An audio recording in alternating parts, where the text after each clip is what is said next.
Alhamdulillah wassalatu wassalamu ala rasulillah nabiyina Muhammadin abdillah wa ala alihi wa ashabihi ajma'in amma ba'd. Kaifa halukum? Alhamdulillah. Masih ada suara nih.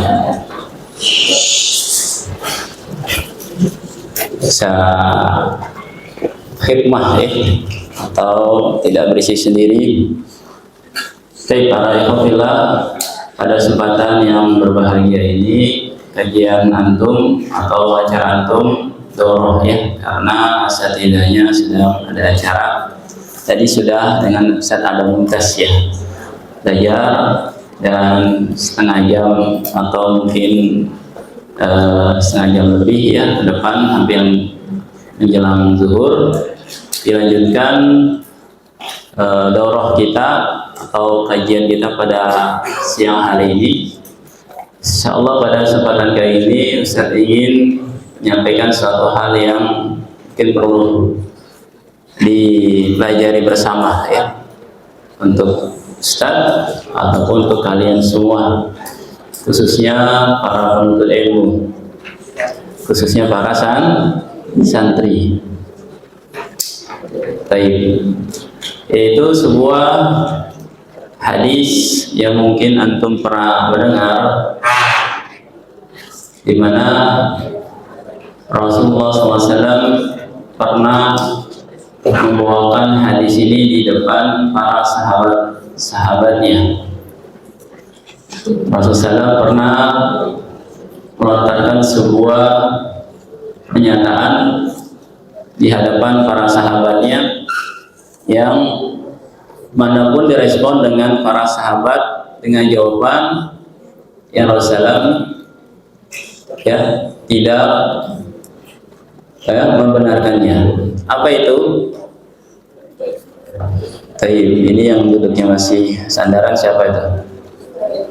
Duduk semuanya yang tenang ikhwah.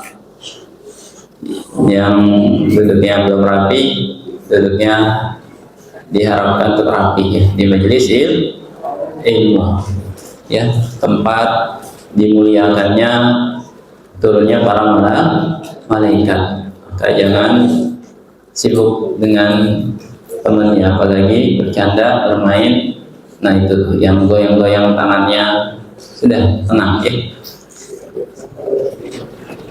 Itu sebuah hadis yang diriwayatkan oleh Imam Tirmizi dan dihasankan oleh Syalbani.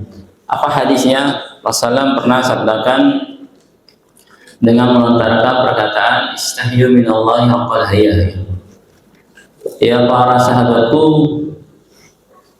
milikilah sifat malu dengan sebenar-benarnya malu di hadapan Allah Subhanahu wa taala. Para sahabatnya pun merespon dengan jawabannya apa?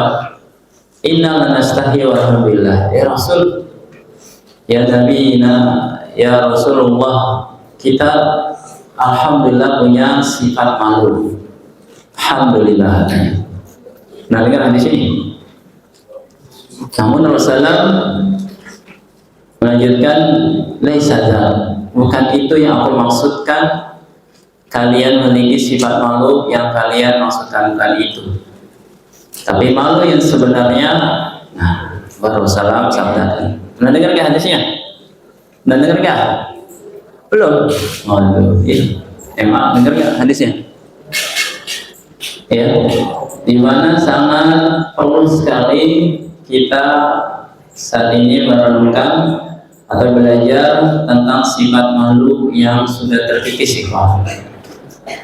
Di zaman sekarang banyak kaum muslimin yang sudah tidak punya sifat malu ya. Makanya para sahabat mengatakan, kita malu ya Rasul, punya sifat malu. Namun bukan malu yang kalian maksudkan, karena semua manusia punya sifat malu enggak? Malu enggak? Malu ya. Kalau ada di sini yang buka celana kemudian jalan di pinggir jalan atau jalan mondar-mandir, ada nggak? Alhamdulillah nggak ada ya. Kalau ada langsung viral ya. Kalau nampak kemasukan parbil ya, atau OBG apa tuh? Ya, Alhamdulillah nggak ada. Ada? Ada nggak? Nggak ada ya. Jadi semua manusia memiliki sifat malu. Benar nggak? Semua orang pasti memiliki sifat malu, bahkan yang mungkin lebih malu lagi para wanita. Betul nggak? Para wanita malu, ya, tersikap auratnya, terbuka celananya, ya. Iya, ya. Terbuka baju atasnya, ya, kelihatan lekuk-lekuk tubuhnya. Malu nggak? Malu. Iya. Yang laki-laki juga sama, ya. Terbuka celana dalamnya. Ada di sini yang iseng temannya mainannya tarik celana dalam. Wah, iya. Sangat malu dia pastinya. Kalau ada, ini perlu dicurigai ini, ya. Berarti jangan dia hobinya mengumpulkan celana dalam temannya. Untuk apa saja? Ada? Insyaallah nggak ada ya. Namun mungkin ada beberapa penyakit ya santri. Nah, para ikhwan, yang malu kita. Bahkan sifat malu itu juga nggak hanya dimiliki manusia. Hewan punya malu nggak? Punya. Hewan apa? Putri malu, pohon ya. Satu malu dia, putri malu makanya. Kalian pernah lihat kucing? Pernah lihat kucing? Iya, malu nggak dia kalau lagi BAB? Enggak malu. Dia kalau BAB nyari apa? Tanah, pasir, habis gitu kan? Habis itu dia apain? Ya, digali apa? Dikubur sama dia kan? Ditutupin, oke? Kalian pak pasir, bener nggak? Iya, malu dia. Jangan sampai bau BAB-nya dicium sama ya Alif, waduh, ya Ma'arif, ya hadiah istimewa dari kucing gitu kan? Malu dia. Karena hewan pun Allah berikan sifat apa? Makhluknya dengan sifat malu. Dan hewan-hewan lain sama ya. Cuman hanya satu katanya hewan yang nggak punya sifat malu apa? Ya, pig ya, apa pig? Ya. Babi tidak punya sifat malu katanya. Betul nggak? Makanya sudah senang. Makanya katanya hewan yang suka makan daging babi maka sifatnya menular. Orang mengkonsumsi makanan itu mempengaruhi tingkah laku ya. Nah, orang-orang kafir yang suka makanan haram babi diantaranya menular sifatnya nggak punya sifat malu. Karena konon katanya babi itu kalau ditaruh ya, dia nggak punya malu dengan teman-teman yang lainnya. Bahkan sifat rasa cemburunya nggak ada ya. Lakukan hubungan di mana aja gitu kan. Bahkan kalau ada satu betina ya jantannya banyak, waduh, kalau ayam berantem dulu kalau mau rebutin pasangan aneh gitu kan. Kalau babi enggak, kerjasama, ente duluan ya. Ya. Iya, yang lainnya bantuin, membantu. Iya, makanya itulah orang-orang kafir ketika dia mengkonsumsi dagingnya nular ya. Maka orang-orang barat, orang-orang kafir nggak punya rasa malu ya. Betul nggak? Antum bisa melihat semuanya, menyaksikan semuanya apa yang bisa terlihat di YouTube, di media sosial.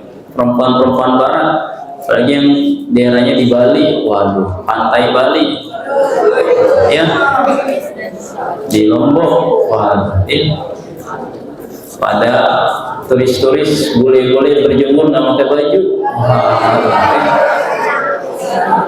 benar gak? Itu kejadian betul. Ya paling cuma pakai celana dalam ya 1 lembar ya, sama menutupi gunungnya.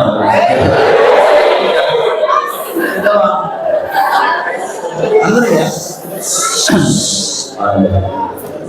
Ya ikhwah, artinya ikhwah, memang manusia sekarang sudah punya malu.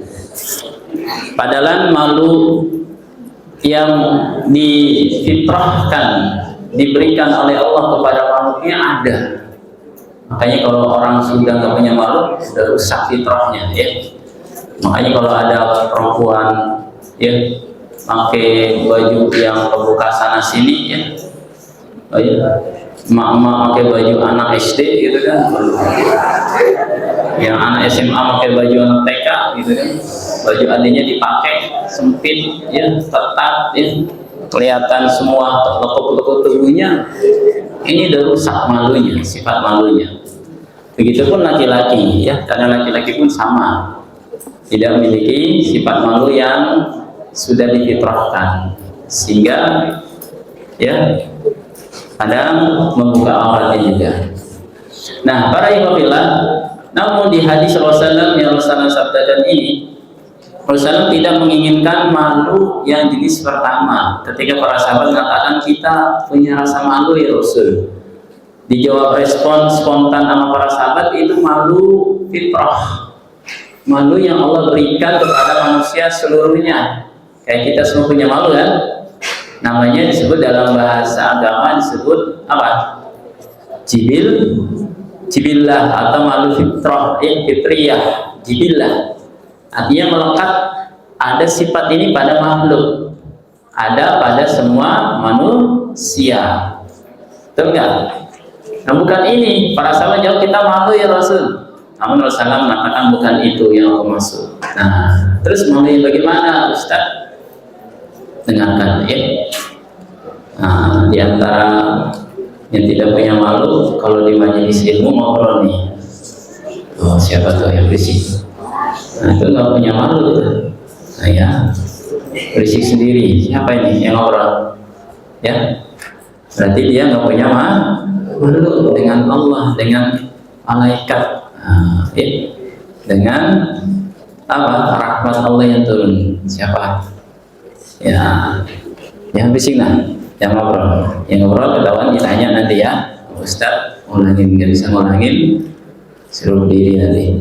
Dengarkan ya. Kemudian Rasulullah pun memberikan arahan malu yang sebenar-benarnya orang memiliki malu di hadapan Allah itu seperti apa. Maka Rasulullah pun sabdakan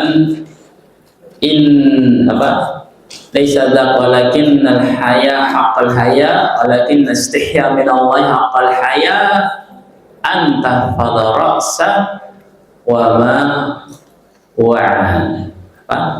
Anta fadha ra'sa wa ma wa'an.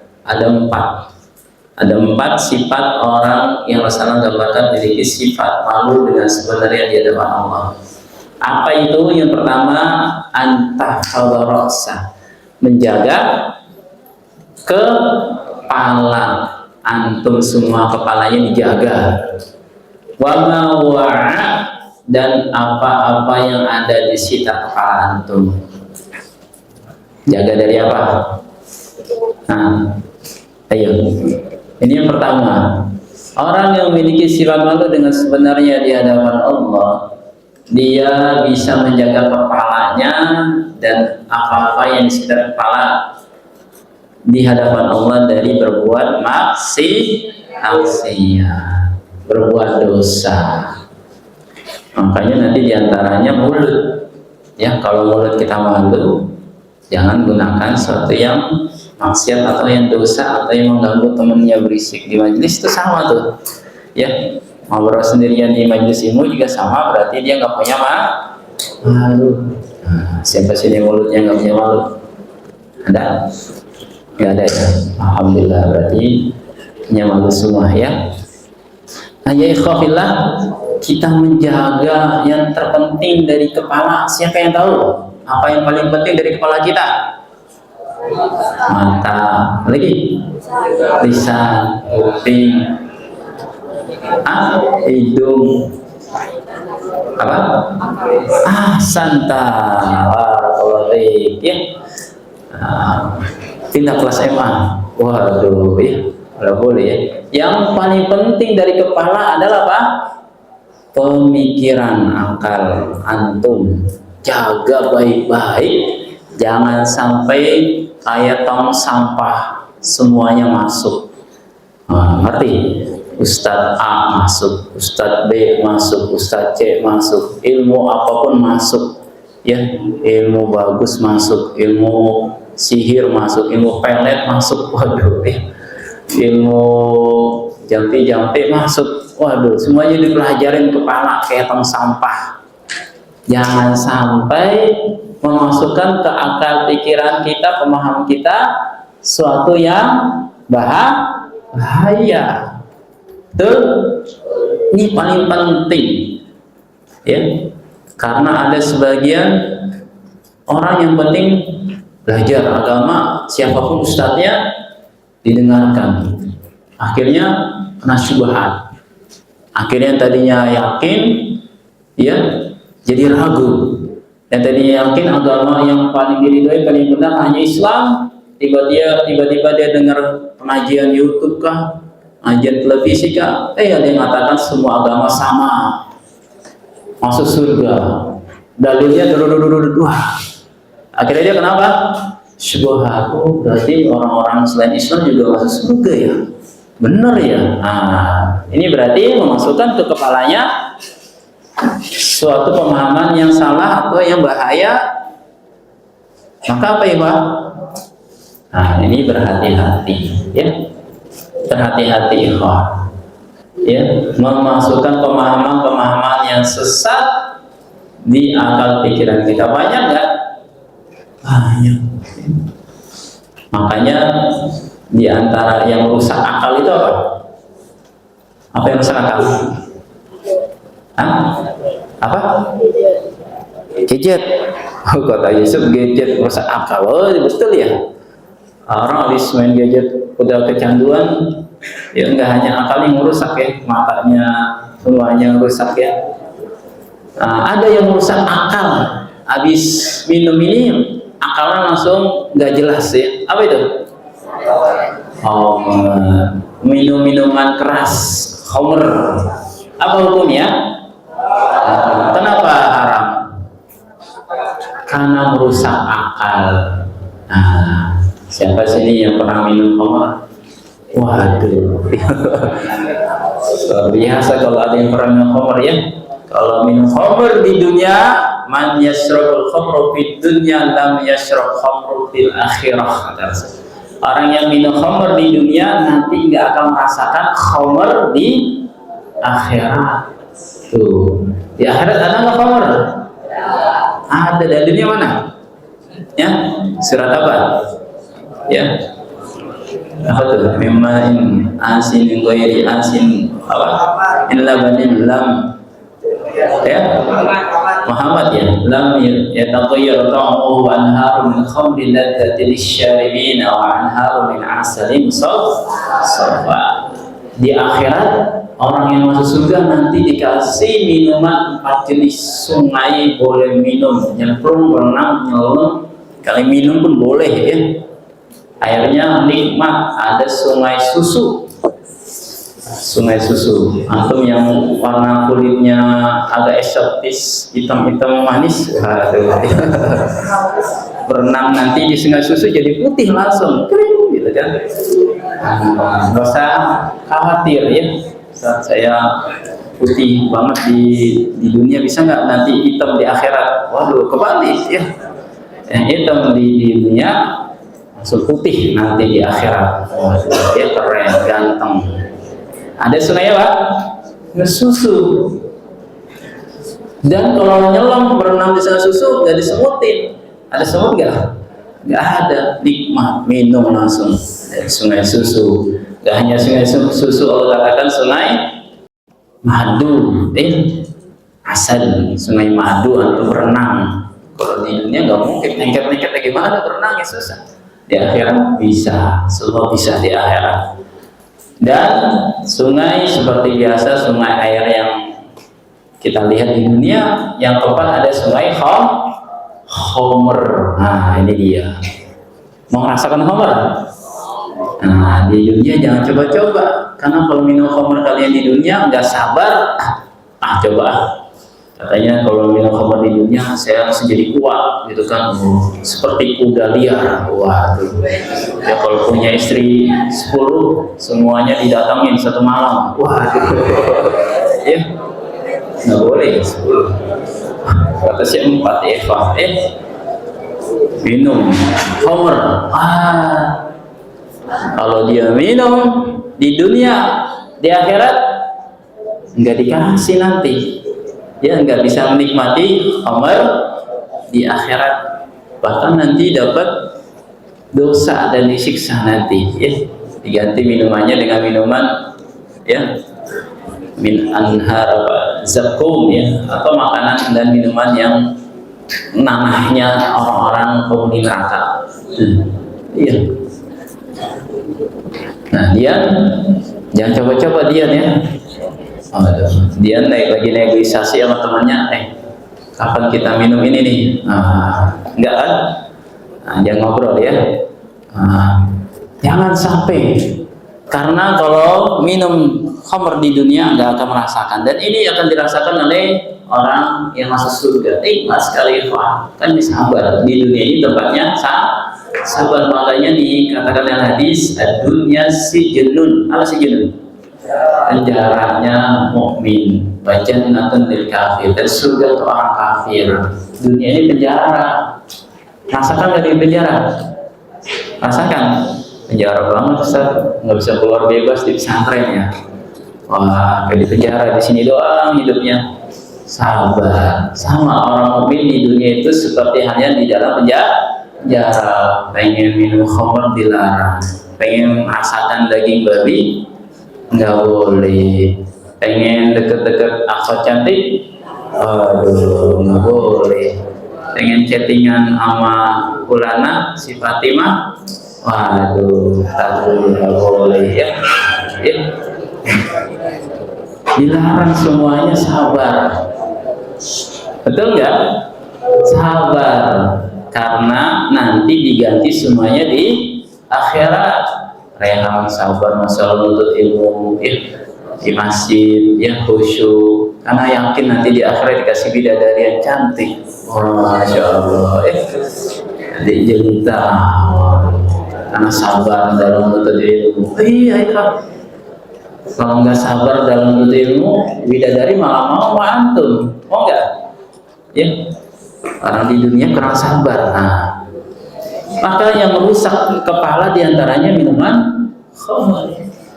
Nggak boleh mengonsumsi atau memakan sesuatu yang membahayakan dalam Islam. La darara wa la dirara. Tidak boleh membahayakan diri sendiri atau orang lain. Makanya nggak boleh. Ya, rokok boleh nggak? Nggak boleh, membahayakan tubuh. Paru-parunya kena. Orang lain pun yang menghisap rokok pasif bisa kena paru-paru. Makanya diharamkan dalam Islam. Nggak usah, hukumnya nggak haram, makruh. Itu sebagian orang Indonesia makruh. Ya, para ulama menjelaskan haram karena membahayakan. Apapun yang membahayakan diharamkan. Maka yang paling penting kita jaga dari kepala kita apa ya? Akal, pemahaman kita jangan sampai dimasuki pengajian atau ilmu-ilmu yang berbahaya. Banyak sekali kalau antum berselancar di dunia medsos atau YouTube atau entertainment televisi, itu banyak banget pengajian atau ceramah, semua bisa disimak, namun isinya banyak juga racun. Iya. Ada yang mengatakan halal musik, ya kan? Ada yang mengatakan agama sama. Ada lagi sekarang versi terbaru, ya apa tuh? Ya Kristen Muhammadiyah, Kristen Muhammadiyah. Iya. agama apa lagi nih ya? Nah ini yang pertama, kita jaga kepala. Yang terpenting pemahaman kita, ya. Dan di antara kepala juga yang terpenting jangan kepala kita angkuh sombong. Dengan apa? Wah, gitu kan. Kalau orang sombong gimana biasanya? Yang ditonjolkan kepalanya ya. Oh, jalannya belagu sombong. Ya, ini juga sama. Jangan sampai ada kesombongan dengan menampakkan kepala yang besar, kepalanya besar. Menampakkan kepalanya seakan-akan sombong. Kan orang sombong diantara simbolnya apa? Kepala ya. Nah, jangan ada sifat sombong ikhwah. Kalau kita malu, jaga jangan sampai memiliki sifat sombong, karena diancam Rasulullah ancamannya la yadkhulul jannah man kana fi qalbihi misqala dzarratin minal kibr. Tidak akan masuk surga orang yang ada di hatinya kesombongan. Nah, di antara kepala yang terpenting apa? Mata. Makanya Rasulullah sebutkan pertama kali kepala. Kenapa enggak tubuh yang lain? Berarti ini sangat penting dan sangat sering terjadi dosa dengan kepala, ya. Dan yang paling bahaya tadi pemikiran. Dan sebelum mata, jangan sampai kepala kita juga disujud atau menundukkan kepala kita sujud untuk selain Allah. Ada nggak yang sujud kepada selain Allah? Ada nggak? Ya, kalau seandainya orang boleh sujud sama orang lain, siapa kira-kira yang kita boleh sujud? Atau siapa orang yang boleh sujud kepada orang lain? Sebutkan dalam hadis, siapa? Ibumu. Selain ibu siapa? Kalau seandainya kata Rasulullah, saya bolehkan orang sujud kepada orang lain, saya akan perintahkan dia kepada dia. Siapa? Siapa? Yang nggak kedengeran suaranya. Jawab. Jangan takut salah. Apa? Ya? Ya, santai, ihsan. Pindah ke kelas DMA ya. Pindah ke musyrif. Waduh, jadi musyrif langsung. Siapa? Istri kepada suami. Rasulullah, "Lau kuntu amiran ahadan an yasjuda li ahadin la amartul mar'ata an tasjuda li zawjiha." Rasulullah, saya boleh memerintahkan seorang sujud kepada seseorang, saya akan perintahkan siapa? Seorang istri sujud kepada suaminya. Kenapa? Bingung anak MTS, kenapa ya? Belum merasakan nikah. Emang udah pernah merasakan? Belum. Tidak ya. Nangis. Kenapa istri suruh sujud sama suami? Kenapa? Fikri lagi mau analisis. Kenapa kata Fikri ini? Rizky ya. Rizky atau Fikri? Ya kenapa ya Pak? Karena saking besarnya hak suami, karena perempuan itu surganya di mana? Di suami. Kalau laki-laki surganya di mana? Di orang tuanya, ya. Nah, seorang laki-laki surganya di ibunya. Kalau seorang istri surganya di suaminya. Maka wajib taat suami, ya, seorang istri. Maka haknya sangat besar. Makanya kalau diperintahkan boleh sujud, perempuan harus sujud sama suami. Kamu nggak boleh. Boleh nggak sujud? Nggak boleh. Sujud hanya untuk Allah. Nah, ini banyak yang terjadi di kalangan kaum muslimin, khususnya adat Jawa. Kalau acara apa? Lebaran, ya, sungkeman, atau acara maafan, bener gak? Atau pernikahan kadang yang berlebihan sampai duduk mensek apa tuh? Ya, atau minta maaf sampai sujud, maafin, cium kakinya, dibasuh, dicuci, pakai kain kembang, gitu kan, kaki orang tuanya, habis itu airnya diminum, terkenak enak, masya Allah. Bener gak? Karena sampai berlebihan. Padahal Islam wajib berbakti kepada kedua orang tua, namun nggak boleh sampai berlebihan, ya. Dan nggak hanya momen lebaran doang minta maaf sama orang tua sampai jalannya jongkok semuanya gitu kan. Boleh juga ya Pak. Karena menundukkan badan sampai al-hina, hina namanya. Hina itu merungkuk kayak rukuk kepada manusia lain, boleh nggak? Ya ini kadang ada istiadat di Indonesia kalau mau permisi depan orang gimana? Ya sih gitu kan, sampai menundukkan punggungnya. Ini juga nggak dibenarkan ya. Assalamualaikum mau lewat nanti salam permisi ya. Nggak perlu merungkukkan badan ya.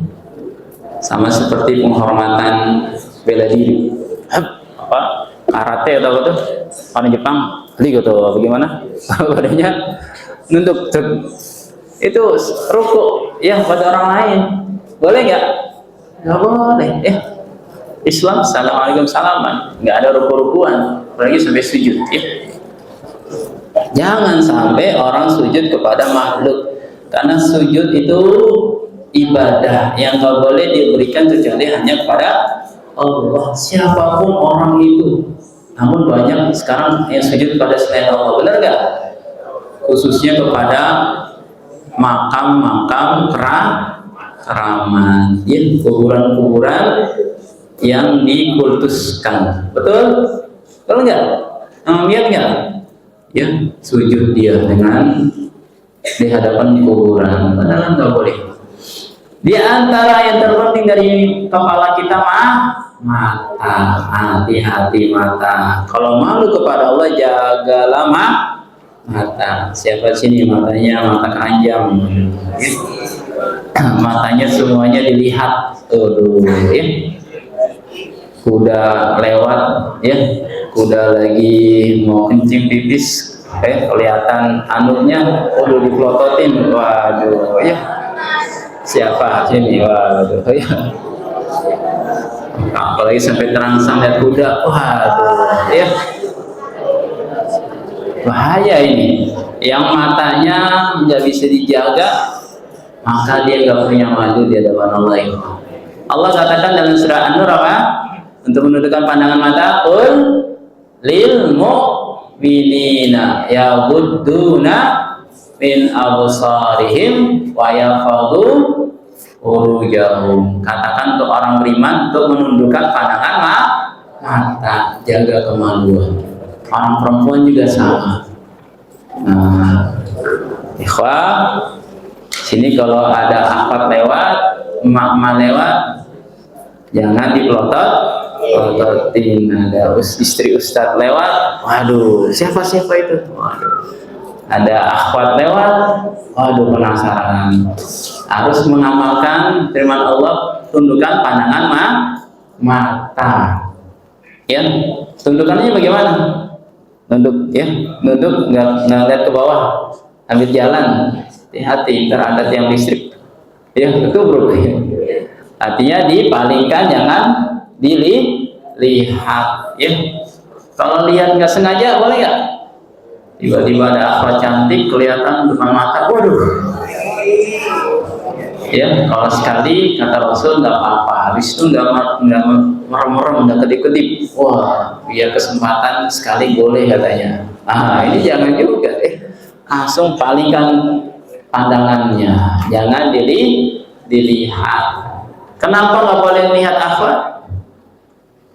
Kenapa nggak boleh lihat akhwat? Karena perintah Allah untuk menundukkan pandangan. Karena kalau sudah melihat kemudian sampai ke hati, waduh, mau tidur ingat dia, mau makan ingat dia, waduh, mau BAB ingat dia, waduh, ya, ingat terus, ya, nggak bisa tidur, ya, tangan lihat, waduh, ini kena panah, sahmun min sihamil iblis, kena panahnya, busur panahnya setan, nazar, ya, melihat.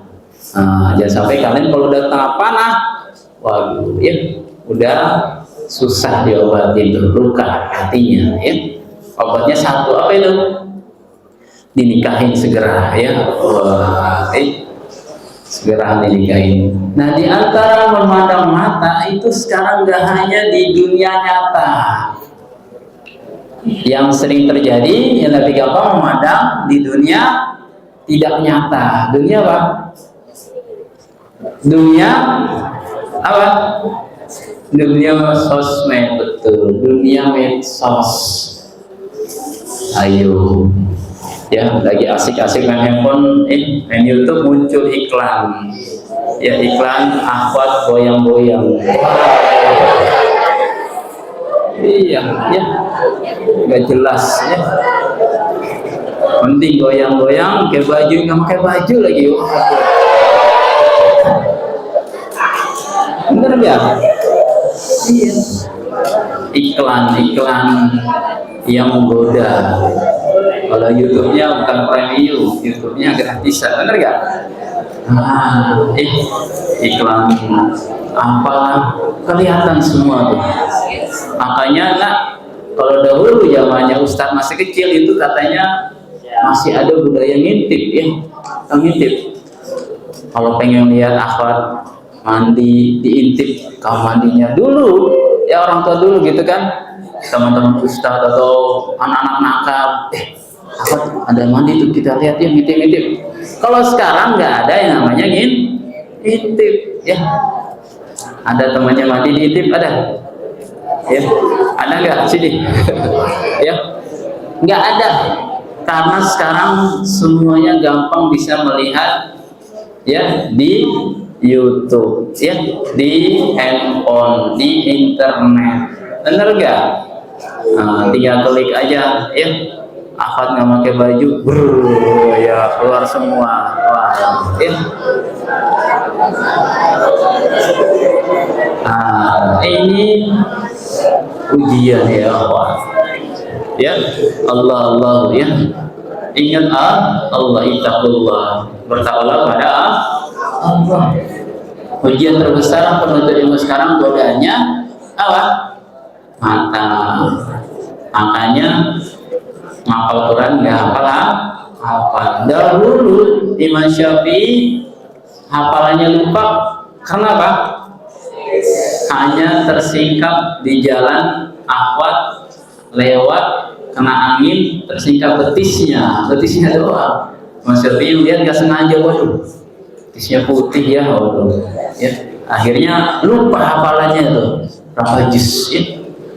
Hafal itu Waqi, dia masih mengeluhkan kepada Imam Waqi gurunya, lupa. Sekarang nggak hanya betis yang antum lihat, waduh ya, nggak betisnya ya, nggak apanya lagi kesananya, wah ya. Makanya hafalannya sering lupa. Maka ibarat serius ya, antum ya penuntut ilmu dan kita semua, ujian terbesar sekarang adalah menjaga mata. Nah, ya. Ini baru mata. Alhamdulillah di pesantren jarang Ustaz melihat akhwat kayak gitu Ustaz, alhamdulillah ya. Hanya bisa melihat kuda aja Ustaz ya, kalau lagi keluar. Waduh ya. Kalau di rumah, gimana? Nah, ini dia ujian sebenarnya ketika kalian libur di rumah. Ya, betul enggak? Jadi jagalah mata, jangan melihat sembarang. Wah, ya siapa sini punya handphone? Wah, semua punya handphone kan? Handphone ya. Sekarang ujian terberat untuk menuntut ilmu. Nanti di antara hadis lanjutan ini adalah menjaga tangan kita. Wa ma anta khadabatna wa ma hawat, menjaga perut dan yang sekitarnya, di antaranya tangan. Di antara tangan maksiatnya apa? Maksiat tangan ya, mukul. Kata Rasulullah, kutiba li bani adam nasibuhum minaz zina. Sungguhnya manusia pasti melakukan perbuatan zina, tidak akan bisa terelak, tidak akan bisa terhindar dari perbuatan zina. Itu enggak? la mudrika dzalika la mahala. Rasulullah sabdakan tidak akan bisa terbebas dia dari perbuatan zina. Ngeri banget Ustaz. Apa lanjutan hadisnya? Fa zinahu al-ainaini an-nadhar. Zinanya mata adalah melihat. Kita sudah banyak berbuat zina dengan matanya. Itu dosa kecil nih, nggak bisa dihindari. Oleh ilmu mustalah hadis, israru ka sabiratin la tuqbal, riwayat ya. Menerus dalam perbuatan dosa kecil nggak diterima hadisnya tuh, ya. Berbuat asik dia. Zinahu ainaini nazar, wa zinahu alisan kalam. Zinanya mulut berbicara yang kotor. Wa zinahu uzun istima, zinanya telinga apa? Mendengar. Wa zinahu lihat, zinanya tangan apa? Al-batash, al-batash, menyentuh. Menyentuh sesuatu yang haram. Jangan sampai tangannya malam hari gentayangan masuk ke celana temennya. Waduh. Ya, lagi asik-asik temennya tidur, digerayangi celana dalamnya pegang-pegang. Wah, ada di sini. Zina tangannya telah berbuat dosa. Kaget temannya, waduh, ada apa ini? Kirain ada gempa, ternyata ranjangnya goyang sama temennya digoyang-goyang. Waduh, bahaya ini. Ya. Ada di sini ya? Ada ya. Jangan sampai tangannya menyentuh yang diharamkan Allah. Dan zinanya tangan menyentuh bukan hanya menyentuh, ikhwah, memukul, menyentuh. Sekarang zinanya yang canggih, lebih canggih apa? Chattingan. Ya. Ada temennya chattingan pura-pura, "Ukti, udah salat malam belum?" Waduh, ya. "Ukti, puasa Senin Kamis nggak hari ini?" Waduh, ya. Chattingan, mencet dengan tangannya. Berarti tangannya telah berbuat zina. Enggak usah, saya enggak kayak gitu. Tapi saya di chatting sama akhwat Ustaz. Waduh, Yusuf ada chattingan masuk akhwat. Yusuf, bagaimana kabarnya? Senyum. Waduh, kata Yusuf, dibalas, bertakwalah kepada Allah, wahai ukti. Wah, Masya Allah, langsung diblokir sama Yusuf. Wah, ya mantap ini ya. Jangan sampai tergoda dengan saya seperti Nabi Yusuf. Waduh, ya kan? Langsung dia main diblokir. Hati-hati ikhwah. Sekarang mudah berbuat zina dengan tangan, dengan media sosial WhatsApp, Instagram, Facebook, dengan apa? Chattingan, dengan ngobrol, dengan tulisan. Boleh nggak? Kang saya tanya, boleh nggak? Boleh nggak chattingan dengan akhwat? Boleh. Kalau sudah nikah, betul. Ya. Boleh kalau akhwatnya siapa? Nah, istri kamu, kakak perempuan kamu, adik perempuan, ibu boleh, bibi boleh. Ya. Kalau tetangga, waduh, teman SMP, ya hati-hati. Setan ikhwah. Sekarang pertanyaannya kenapa nggak boleh? Kenapa Ustaz? Boleh apa nggak sih? Boleh nggak? Nah, yang tes masih bingung. Nggak tahu Ustaz. MA boleh nggak? Hah? Boleh nggak? Boleh. Waduh. Kata Rasulullah dalam hadisnya, la yakhluwanna rajulun bi imra'atin illa kana syaitanu lisuha. Tidaklah seorang laki-laki berduaan dengan perempuan kecuali syaitan yang ketiganya. Berduaan di sini bukan hanya berduaan jasad tubuh kalian. Ada apa berduaan? Ini bahaya lagi. Bisa berduaan dengan chattingan sekarang. Ya, lagi ngobrol ketawa TV. Nggak enak kalau chattingan, capek tangannya. Kita teleponan aja yuk. Mulailah teleponan. Teleponan nggak enak, nggak kelihatan gambarnya. Video call yuk. Video call akhirnya. Video call, aduh nggak enak. kita nggak bisa makan bareng, janjian yuk. Waduh, janjian akhirnya. Setelah janjian, aduh nggak enak, kita cuma makan bareng, yuk kita nginep di, aduh. Ya, gimana tuh? Benar gak ya Pak? Iya terjadi. Nah, jangan sampai kalian jadi mangsanya setan. Setan itu sangat-sangat halus. Makanya ayatnya apa? Wala taqrabu zina. Langkah-langkahnya khutuwati syaitan itu sangat halus. Kadang orang nggak langsung suruh zina langsung dengan perempuan, enggak, tapi sedikit, wah nggak sadar dia, ya. Di hati Fikri, alhamdulillah Fikri, ya enggak, ya. Sudah diblokir semuanya teman akhwatnya, masya Allah, ya. Dan jangan percaya dengan iman saya kuat imannya, saya bisa jaga. Jangan. Sampai Nabi Yusuf aja apa? Nggak pede. La illa tasrif anni kaidahunna asbu ilaihinna wa aku minal jahilin. Ya Allah, kalau seandainya Engkau tidak palingkan saya dengan godaan para wanita, saya akan tergoda pada mereka. Fastajabaru. Nabi Yusuf aja nggak pede, makanya Nabi Yusuf ketika digoda, apa yang dia lakukan? Dikunci semuanya pintu, ya udah nggak ada yang bisa masuk. Perempuannya, permaisurinya udah bersolek, udah cantik bersolek lagi, tambah cantik kuadrat, ya. Nggak hanya cantik kuadrat, pakai pakaiannya menggoda lagi. Waduh, Yusuf, ya qala hay, apa namanya? Apa ya ini? Qala hay talak, ya.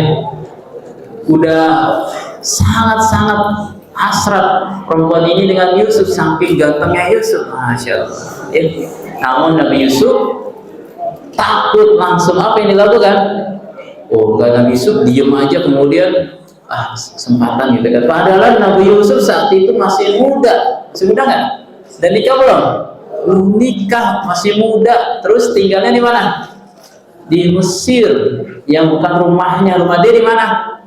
Di Palestina, ya jauh. Jadi dia orang asing. Biasanya kalau maling itu nyuri di mana?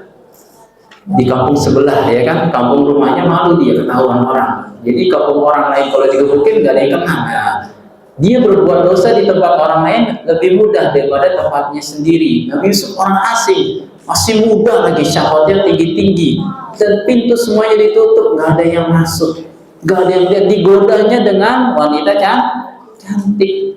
Dan dia digoda, bukan dia menggoda, digoda dia. Ya, bayangkan tuh berapa banyak ujiannya Nabi Yusuf ketika itu. Kalau kita digoda sama apa? Waduh, datang chattingan, langsung ya kuat itu. Waduh, dikirim fotonya, waduh. Ya, Nabi Yusuf digoda. Namun lihat Nabi Yusuf, apa yang dilakukan? Di kamar itu ngapain? Lari, langsung kabur, lari sekuat-kuatnya lari. Waduh, lari bukan ke akhwatnya, ya. Lari kemana? Keluar rumah, ya. Lari. Namun ketika lari langsung ditarik sama Zulaikha, ditarik, ya kan? Dan ketika tarik bajunya sobek, saking kencengnya lari ditarik. Mau kemana gitu? Kesini larinya, waduh, ya. Salah alamat, waduh, ya, sana rumah mertua di sini gitu. Ya, akhirnya ketika datang, ketika kayak gitu datang suaminya, ya kan. Ingkana qamisuhu qudda min qubulin, wasadaqat wa huwa minal kadhibin, wa ingkana qamisuhu qudda min duburi, fakadzabat wa huwa minas shadiqin. Kalau lihat ada saksi, kalau seandainya yang sobek bajunya di belakang, di depan, nah sobek. Berarti yang salah siapa? Nabi Yusuf, karena dia nyobek sendiri ya, sobek. Oh, berarti dia mau gitu kan? Nah, kalau kamu buka baju, waduh, berarti kamu yang melakukan. Tapi kalau seandainya yang sobek bajunya di belakang, yang salah siapa? Perempuannya. Ternyata diperiksa sobeknya di belakang. Ya, Nabi Yusuf nggak salah. Tapi apa yang dilakukan belajarnya? Lari, kabur, nggak pede dengan imannya. Kalau kita, waduh, sempetan atau pede aja chattingan, video call, waduh, akhirnya apa? Kena badan setan. Nah, maka di sini jarang ketemu dengan Nabi Yusuf, sifat Nabi Yusuf. Kalau namanya Yusuf banyak di sini ya. Masya Allah, ada Yusuf dan seperti Nabi Yusuf, anak MA ya. Dulu ada seorang yang namanya digelari Yusuf Al-Miski kalau nggak salah. Ada kisah Yusuf Al-Miski. Jadi dia namanya Yusuf, kemudian digelari Yusuf Al-Miski, namanya siapa? Ini digelari Yusuf Al-Miski. Orang ini ganteng, kemudian jualan apa gitu, dia keliling kampung jualan. Ternyata ada akhwat yang suka sama dia ya. Kemudian tiba-tiba suatu hari dipanggil, bang, saya mau beli dong. Iya neng, gitu kan. Tapi masuk ya bang, nah, ke dalam dulu sebentar gitu, saya mau ngambil ini. Dia masuk kan, ketika masuk langsung dikunci pintunya. Waduh, kunci. Kemudian kata dia, jangan sampai kamu keluar. Kalau keluar saya teriak, kamu telah mau melakukan perbuatan ya senonoh dengan saya sehingga masyarakat akan memukulimu. Pokoknya kamu harus mau melakukan apa yang saya inginkan. Waduh, dikunci tuh. Waduh, gimana nih? Digoda sama perempuan. Terus gimana? Harus mau, kalau enggak, kalau kamu keluar dan kabur, saya akan teriak, masyarakat akan menuduh kamu berbuat yang buruk kepada saya. Akhirnya orang ini apa? Melakukan kudu, nggak bisa lagi lari dia. Dan kalau dia lari, dia kabur, diteriakin, bisa bahaya saya. Akhirnya dia izin, ya udahlah, kalau gitu saya izin dulu sebentar. Mana? Kamar mandi. Nggak boleh keluar pokoknya. Kamar mandi nggak apa-apa. Ngapain kamar mandi? Saya ingin berhias dulu lah, agar biar bersih badan saya, biar kamu bisa kecium baunya, wanginya. Oh boleh. Kamar mandi dia izinin. Masuk kamar mandi, pusing dia ngapain? Dia mau kabur, nggak ada pintunya, jendelanya nggak ada. Terus bingung dia mau keluarnya gimana nih? Yang di luar akhwatnya udah menanti menunggu. Waduh, akhirnya orang ini apa? Kamar mandi, dia punya ide. Biar saya terbebas dari perbuatan yang dosa besar ini, akhirnya dia BAB di situ. BAB di kamar mandi dia, kotorannya diambil, dileperin di badannya. Leperin di badannya, keluar. Ayo saya apa dari akhwatnya, waduh bau banget, keluar katanya. Saya nggak mau pergi, suruh pergi, langsung dia keluar. Dan orang-orang lihat katanya, bau banget, sampai masyarakatnya ada apa gitu kan. Dari situ langsung apa, diberikan ya karomah, orang ini badannya wangi ya. Badannya wangi padahal nggak pakai minyak wangi, sampai katanya dikubur ketika meninggal dunia, kuburannya pun tercium wangi misik, makanya digelari Yusuf Al-Miski. Aduh, kayak gini nih, hebat ya. Ada yang kayak gini digoda, pernah viral, viras misalnya ya. Viras, main dong ke rumah dong. Waduh, ada siapa di rumah? Nggak ada siapa-siapa nih. Saya ada PR, nggak tahu. Temannya Sufyan, alhamdulillah nggak apa-apa ya. Tapi kalau temannya Sufyanah, waduh atau Fatimah, waduh, virus jangan sampai. Yaudah saya ke rumah ya. Mumpung nggak ada orang tuanya, saya main dah. Waduh, godaan ya. Hati-hati ikhwah ya. Tangan berbuat zina dengan menyentuh chattingan. Hati-hati, jangan sampai ya kita tidak memiliki sifat malu di hadapan Allah. Mudah-mudahan kalian terjaga dari perbuatan yang diharamkan Allah. Banyak sebenarnya dalam hadis ini tentang sifat malu ya sebenarnya, namun mungkin nanti suatu saat kita lanjutkan lagi beberapa hal yang lain. Itu dulu ya. Demikianlah ikhwafillah beberapa pelajaran yang bisa kita ambil. Mudah-mudahan kalian paham ya. Iya, jadi jangan malu ya, jangan malu-maluin ya, atau jangan menghilangkan sifat malu ya. Malu yang terpuji tentunya ya. Tapi demikianlah, mudah-mudahan bermanfaat. selebihnya mungkin zuhur ya, persiapan sholat zuhur. Yang mau wudu nanti kita zuhur jam 12 aja ya, karena nggak ada pelajaran, jadi kita sholat lebih awal insyaallah. Demikian. Apa pertanyaan? Sini ada yang mau jadi Nabi Yusuf, digoda dengan akhwat Nabi Yusuf? Oh, jangan coba ya, saya pengen Ustaz. Jangan ya, nanti kalau digoda nggak kuat dengan godaan yang dihadapi. Subhanakallahumma wa bihamdika asyhadu an la ilaha illa anta astaghfiruka wa atubu ilaik. Assalamualaikum warahmatullahi wabarakatuh. ولقد يسرنا القرآن للذكر فهل من مدكر